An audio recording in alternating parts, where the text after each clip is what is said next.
All right. Good morning, everybody. Like you said, my name is Dr. Bryant Boyd. I'm an emergency medicine physician at Willis Knighton here in Bossier for my home site, and then some of the other ones in Shreveport I work every now and then.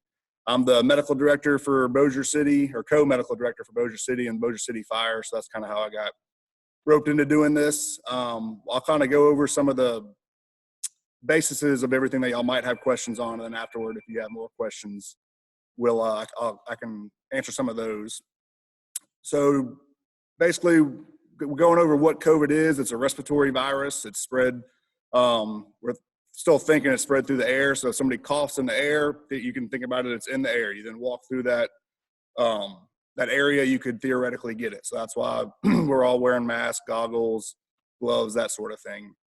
So anytime you cough, that's why we're saying cough into your shirt, cough into your elbow, things along that sort. But the main reason for y'all, excuse me, that you're going to need to be worried about is if you're within a prolonged period, so 20 minutes or more, within 6 feet of somebody. So that's basically going to be in one of your patrol cars, if you're bringing somebody in, at home, sleeping with a loved one, significant other, situations like that when you know they're positive. So that's when you need to be, more vigilant, thinking about protecting yourself so you don't, continue the spread. So if you're bringing someone in, I would always have have someone else in your patrol car with you, go ahead and put your mask on, have your gloves on, and just pretend like everyone you see has it. That's kind of the safest way. That's what we're doing. We're out to wear our mask at all times in the hospital now.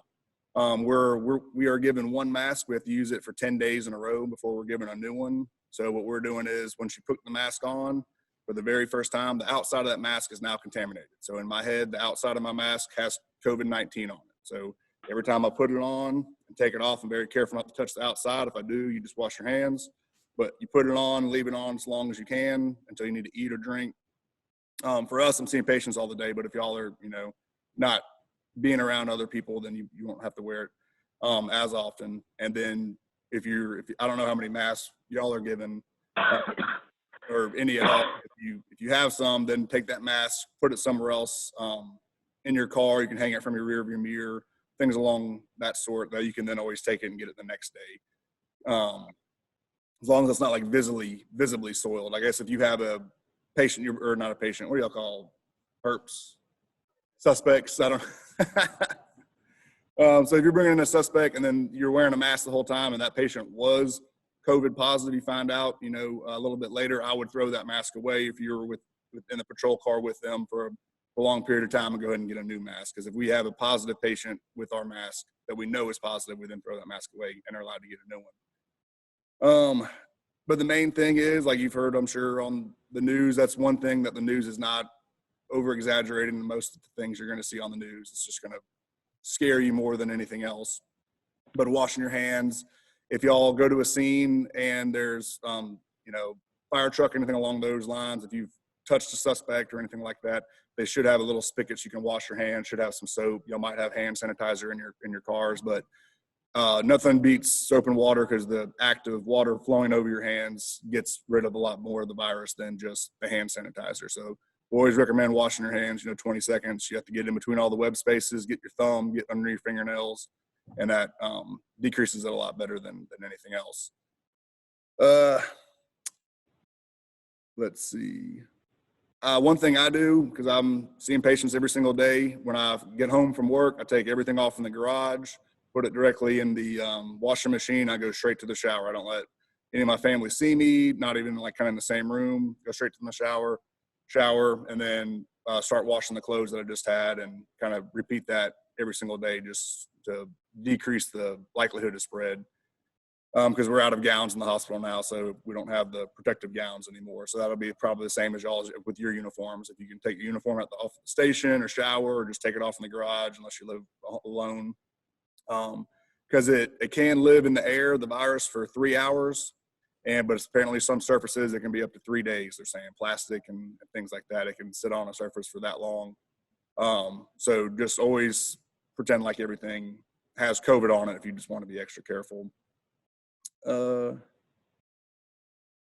one of the questions we're getting a lot with the BCPD guys, a lot of the Bossier firemen guys, every single day is, what happens if I'm exposed? So you have a suspect you're bringing in that's exposed. You your brother's sister's cousin has it and they ate dinner last night. You know, we have your spouse, my kid has it. We've gotten all these questions, and our response, y'all's might be a little bit different. I won't go over that, but ours is until you have symptoms, you're going to work. So if your wife has it, we say don't sleep in this, or your significant other has it, don't sleep in the same room with them. And then when you come to work, you're wearing a mask at all times until you're symptomatic. So if you come to us saying my sister has it and ate dinner with her and you're like, well, should I stay at home? We say, no, you have to wear a mask now for 14 days at all times. So you can't, you're showing up to work if, no matter what, until you have a fever.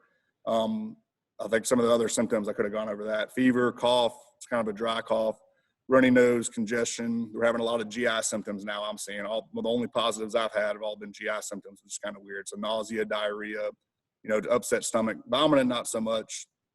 And then there's like a loss of smell, loss of taste, some other weird symptoms people are getting that we're kind of learning more about at these times. But so obviously if your significant other has it, let someone know higher up in your station or higher up officer, because that kind of, we're doing a case by case basis right now. Because I'm sure there's extenuating circumstances for the BCPD if you're a primary caretaker for your child and don't have anybody else.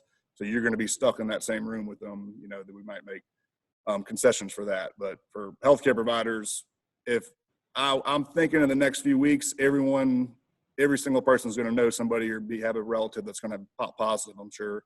So if everyone's staying at home that's around someone, we're going to have no police force, no healthcare force, no firemen, no paramedics. So it's just something we have to get ready for and just kind of get used to wearing a mask possibly, because everyone's going to be exposed at some point. Our last few positive patients that we had, we called them on the phone when their test results come back. And I think it might have been the last 3 or 4 of them. Each one's been, you know, oh, is Miss Smith there, whoever? And, oh, she's at Walmart right now. So there's Walmart, Sam's, and I think Kroger. So they're just out still shopping and with a positive test result to make you feel special, because it's everywhere. We obviously tell them not to do that, but I'm sure as well as I know, y'all know how all patients are suspects. They're not the best at following our commands or what we wish them to do.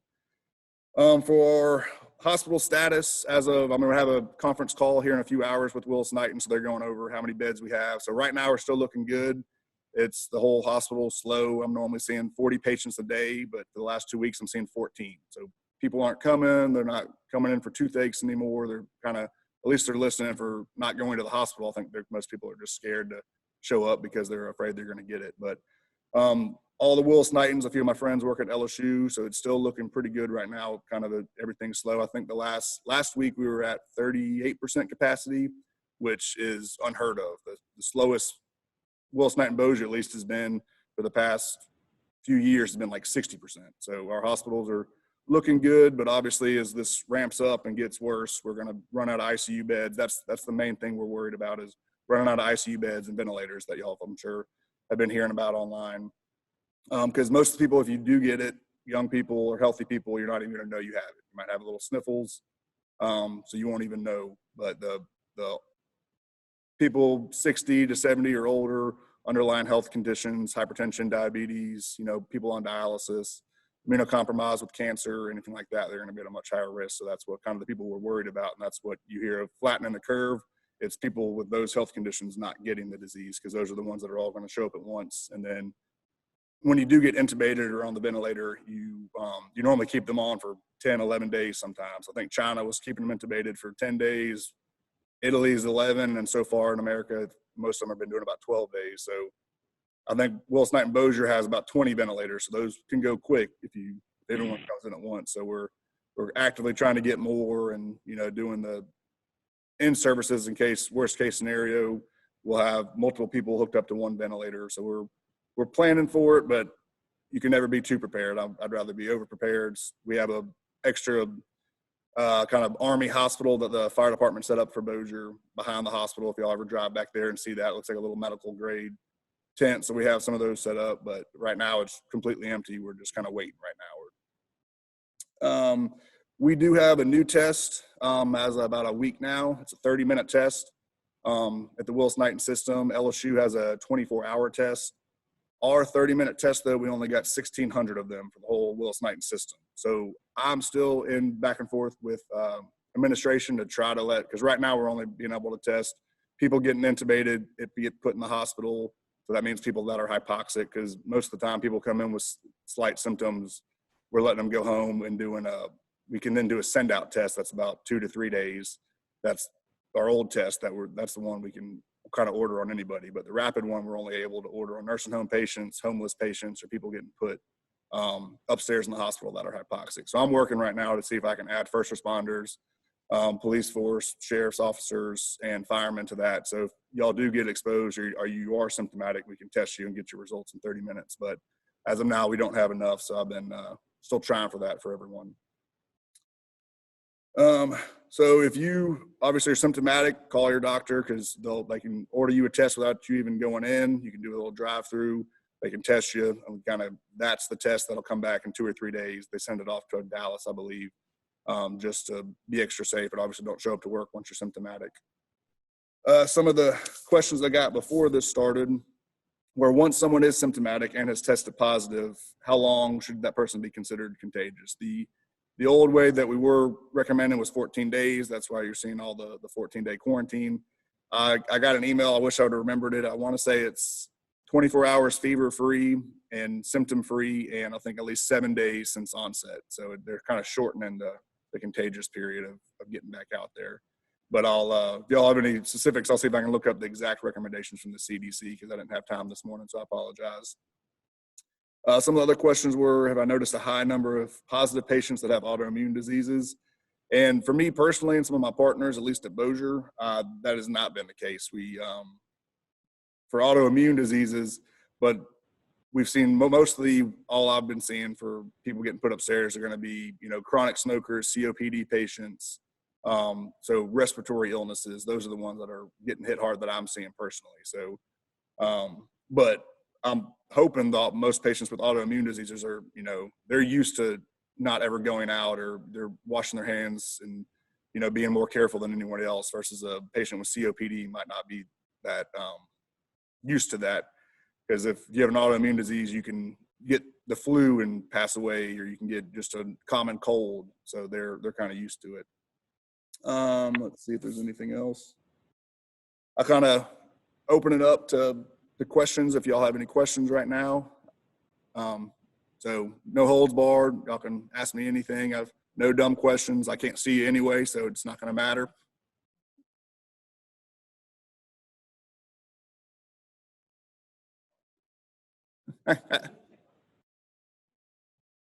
Guys, if you have a question, make sure you unmute your phone.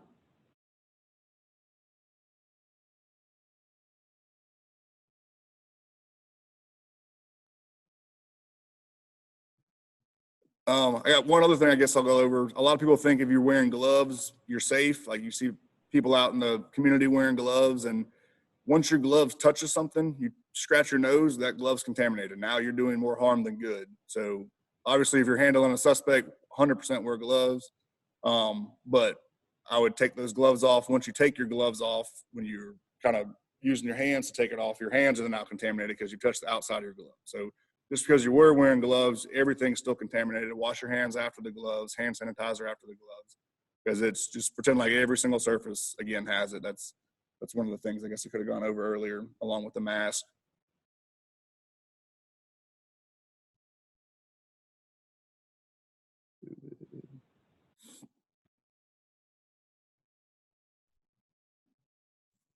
Does anybody have any questions for Dr. Boyd while we have him? Any of y'all? Yeah, I got one. Yes, sir. I got sick early this year, and they didn't find flu or strep. They just gave me some antibiotics and told me to go home. And I had fever for a couple of days, and it lingered for a while. What was going on back in late January, early February? Was this precursor to what's going on now? Do I need to repeat the question, or do you have a mic on? So the question was, back a few months ago, someone that had fever, strep tests, flu tests were negative, and the doctors didn't know what was going on, and if I thought that was possibly this. And I originally, I kind of still do that. It might have been here longer than we think because it just wasn't as rampant everywhere. And so if you had every single year there's a new virus that comes out that we don't know anything about. Like I see it every single year. Flu's negative, strep's negative, and people come into the hospital and they're sick and they die.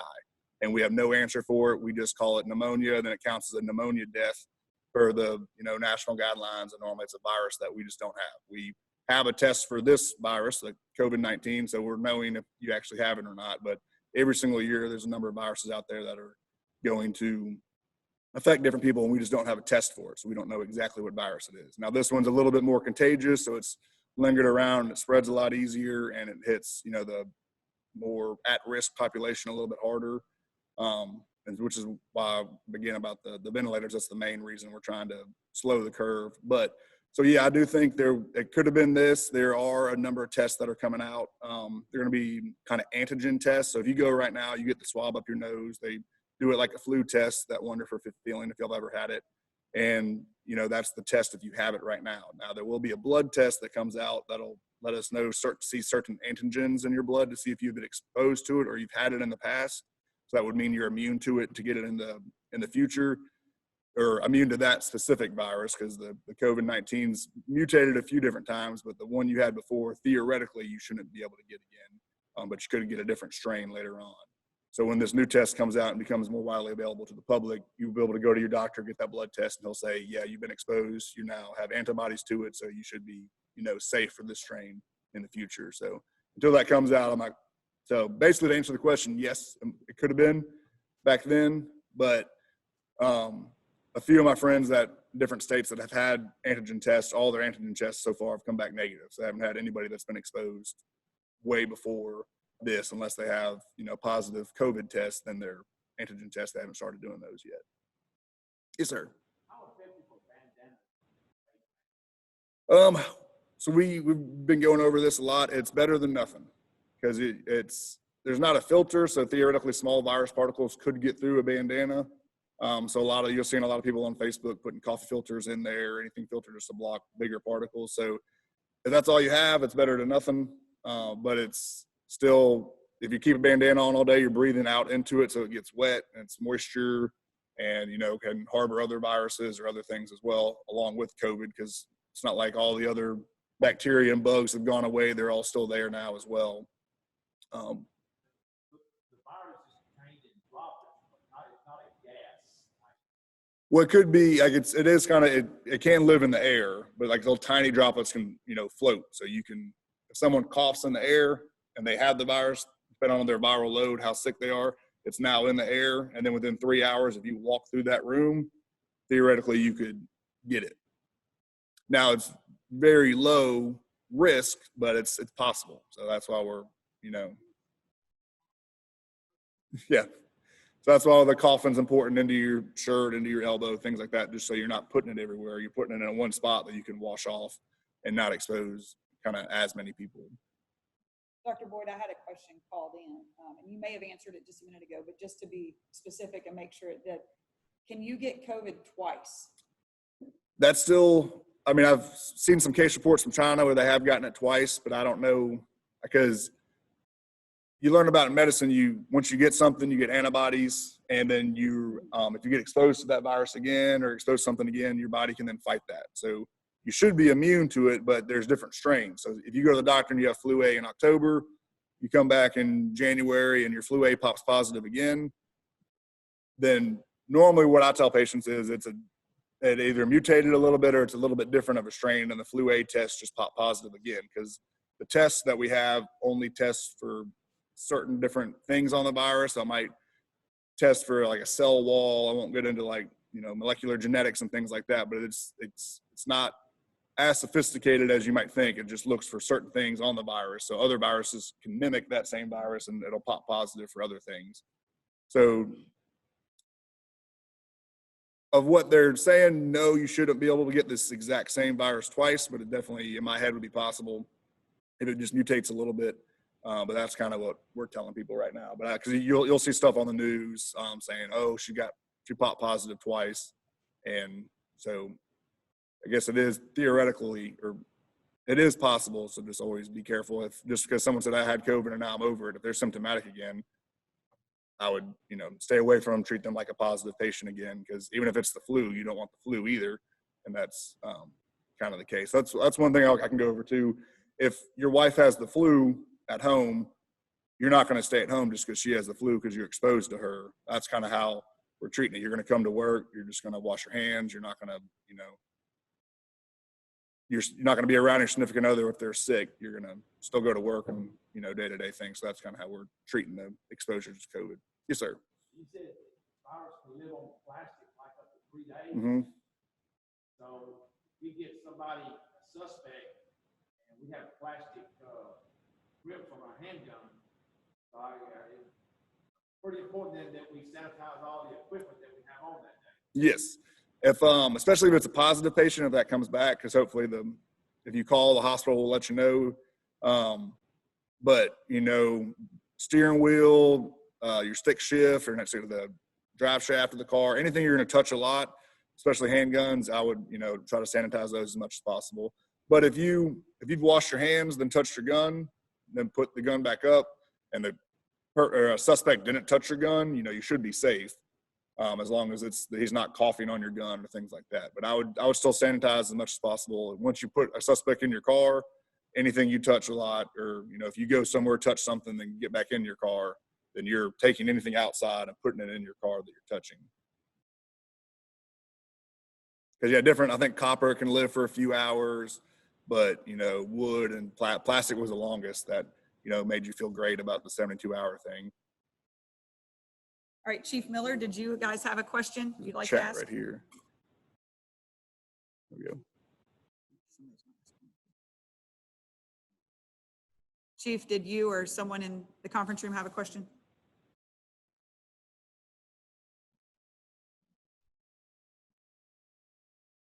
Okay, we'll get back to you if you want to read. Okay, well, this is one that just came through. If a deputy comes in contact with someone that has been confirmed to have COVID, can or should they get tested quickly to see if they have it now too?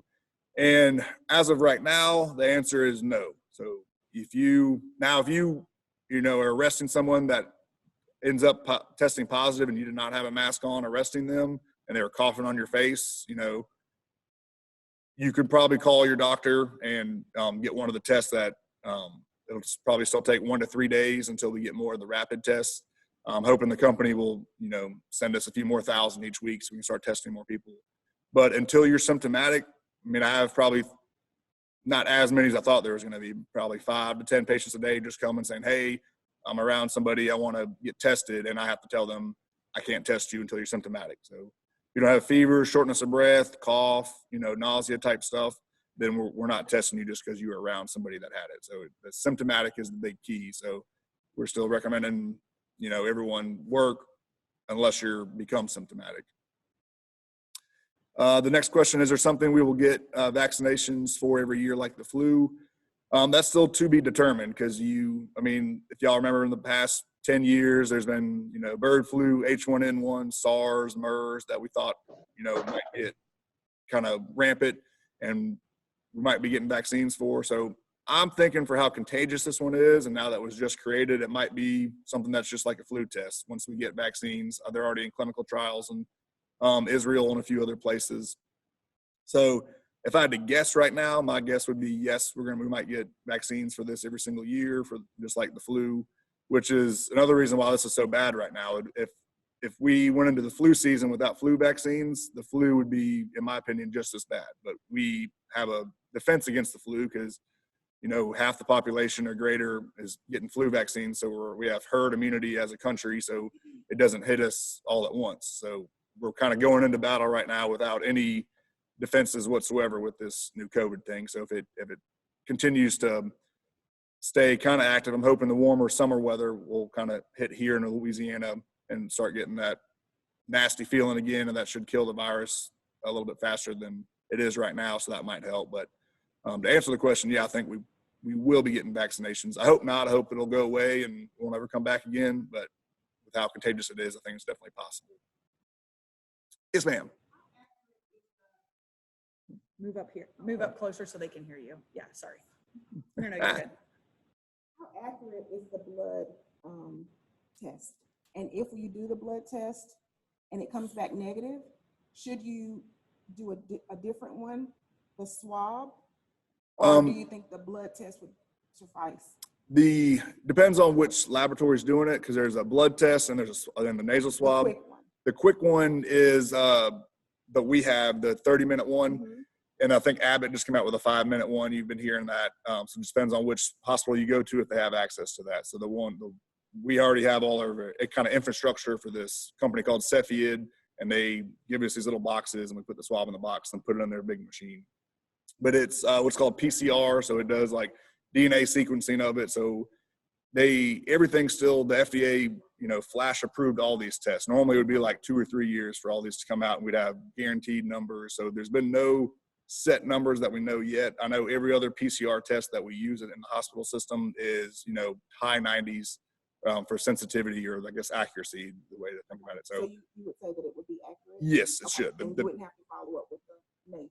No. Okay. Because if you have a positive or negative for one of them, that should be enough. But obviously, I've seen one patient so far at Bossier that got tested. I want to say it was about 10 days ago. It took 5 days for the test to come back. So he was at home, so that test came back 5 days later. He was negative, and then he came back to the hospital 2 days after the negative test, sick. Like, he was hypoxic and needed to be put in the hospital. His X-ray had the COVID findings. His blood test had all the signs of being positive for COVID. So we had the rapid test available now. So we did the rapid test.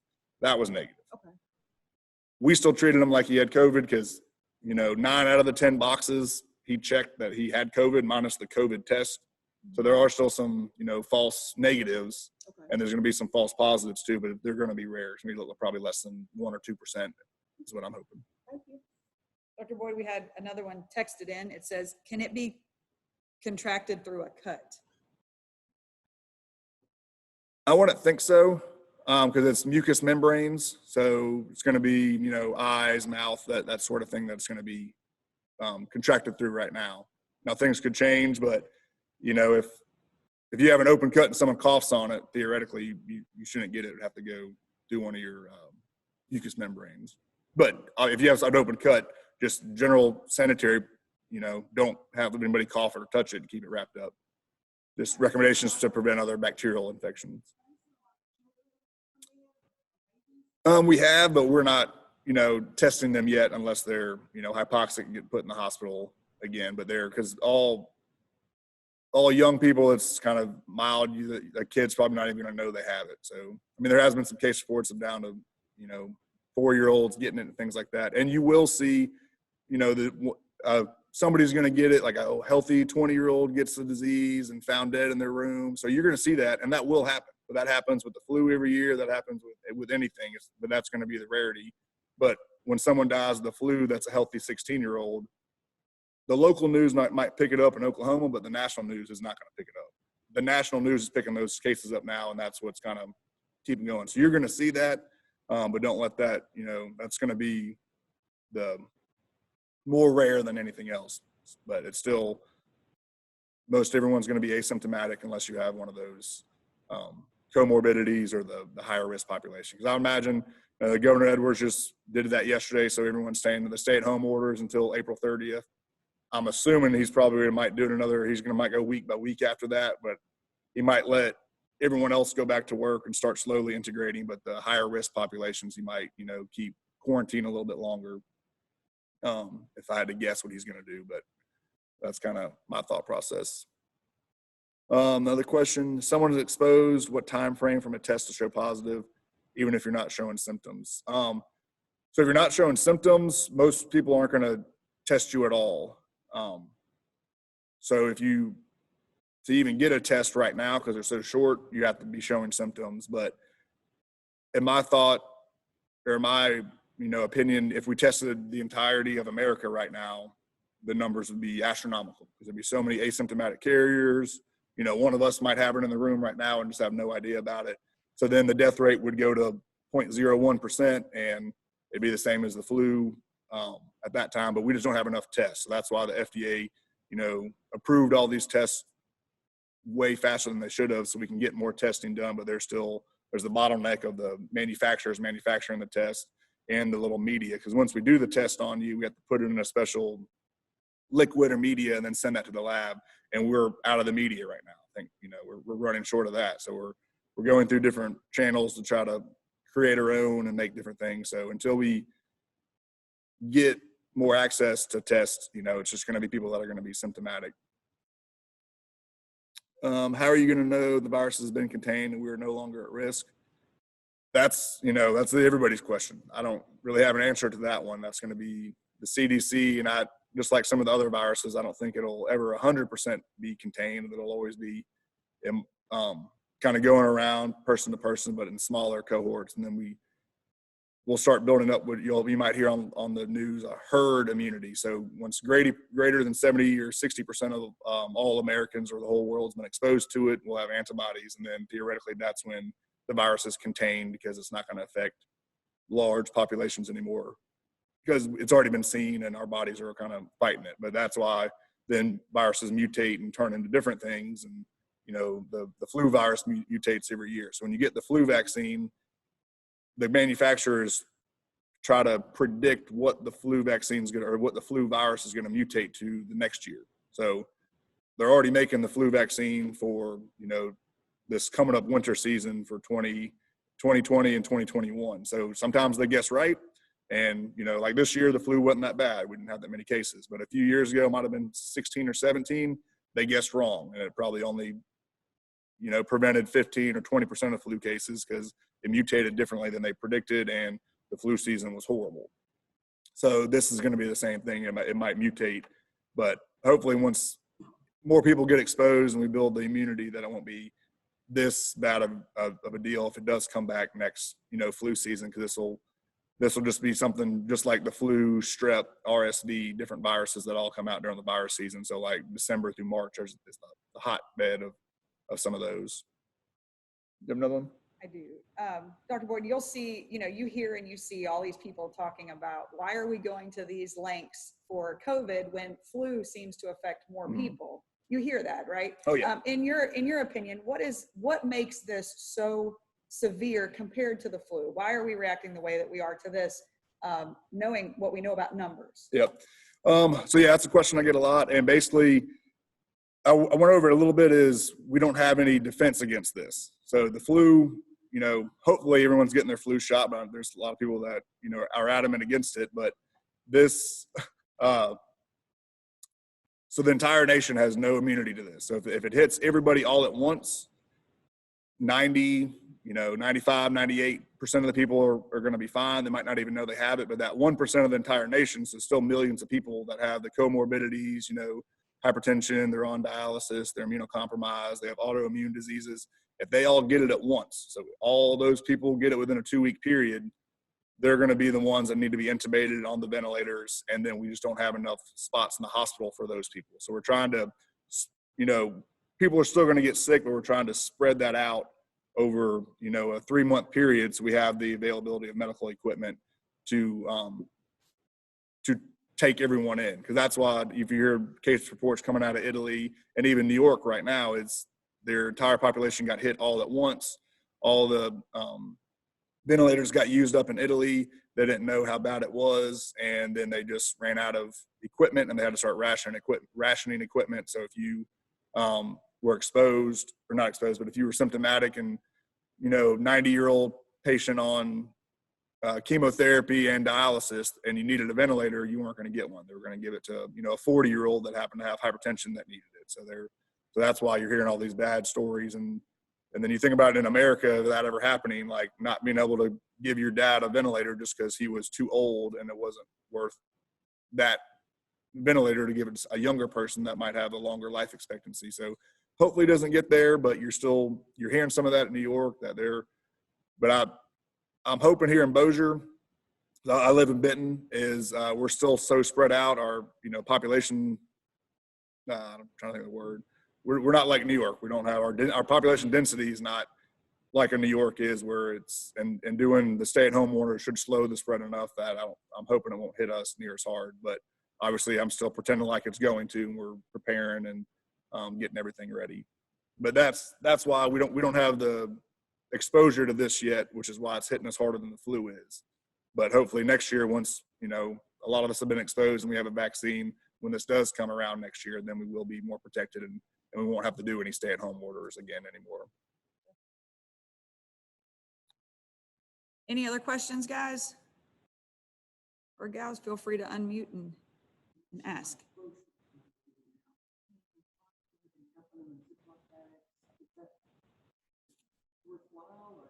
The question is washing groceries and things that you bring into the house worthwhile, or is it just a waste of time? As long as you're not like hitting the bags or anything crazy to possibly aerosolize the virus that if one of the workers did touch it, you should be okay. But I would just say wash your hands afterward. So take the groceries out, you can put them up, and you might want to keep a separate place for them, because, you know, if it's a can or something like that, it might be able to live on that can for 2 days. So you might want to take them, put them somewhere, leave them there for 2 days until everything kind of kills it off by itself. But then after you touch everything, you pretend like everything you touch again has COVID. So just wash your hands, do it the 20 seconds, and that's kind of what I do. Food delivery, like Amazon boxes, things like that. If you have to get it, you know, you can get some gloves, bring it in, or open it up on your front porch. Take everything out on the inside. You can bring it in, then throw the box away, take the gloves off, wash your hands. But then the thing inside the box, if it's plastic and an Amazon worker had it and touched it, then theoretically that could have it as well. So, but if you leave it untouched for a few days, then, you know, you should be safe as well. I'm not doing to that length yet, because my exposure at work is obviously much higher than all everything else. But for the general population, anything you can do right now would be better. So any officers that have some of the comorbidities, you know, just be hyper vigilant of pretending like everything has it. So, you know, 60 to 65 and older, and even like hypertension, you're at a higher risk. So just be extra careful out there. All right, Dr. Boyd, I think we're good. All right. I'm going to give some of them my email address. So if y'all have any specific questions or something comes up later, or I don't know if any of y'all's, you know, supervising officers about time off, you can always text me, or my other medical director for Bossier City is Dr. Mike Williams. He works at Wilson Knight and Bossier with me as well. So we're kind of handling all the questions and, you know, stay at home, don't stay at home, things like that. So we'll get that out there. Yes. Oh, Yes. How can I protect my child from a COVID infection? Same as anything else. I mean, just keep them, if they're immunocompromised, then obviously you're used to preventing the flu, bacterial infections, things like that on them. But, you know, don't have them going out playing with other kids right now. But if you get test positive for COVID and you're the only caretaker for the child, you know, there's really nothing you can do besides wear a mask around them at home. But what I do, because I have 3 daughters, so when I get home from work, I'm about to go into work right now, but I have my scrubs on, and like I said, I take off all my scrubs, undershirt, socks, all that. Like I just put them all straight in the washer, wash it on hot, and then go straight to the shower. I don't let them be in the same room as me. I mean, it's sad. You'll see some videos like kids running. I'm like, Daddy, and you're like, stay away, you know. So just you have to keep them as far away as possible. And I go straight to the shower, and I, you know, scrub my skin, any exposed areas and everywhere, wash my hair. I mean, I'm feeling horrible because I'm taking 2 or 3 showers a day. If I go work out, before work, I take a shower. After work, I take a shower. Then if I go work out, I don't want to go work out before my post-work shower, because then I could be putting the virus everywhere, you know. So it's 2 or 3 showers a day. It hasn't been fun for the past 2 weeks, but it's just something I'm doing to protect my, you know, kids from getting the COVID infections. That's kind of be what my recommendations would be. All right.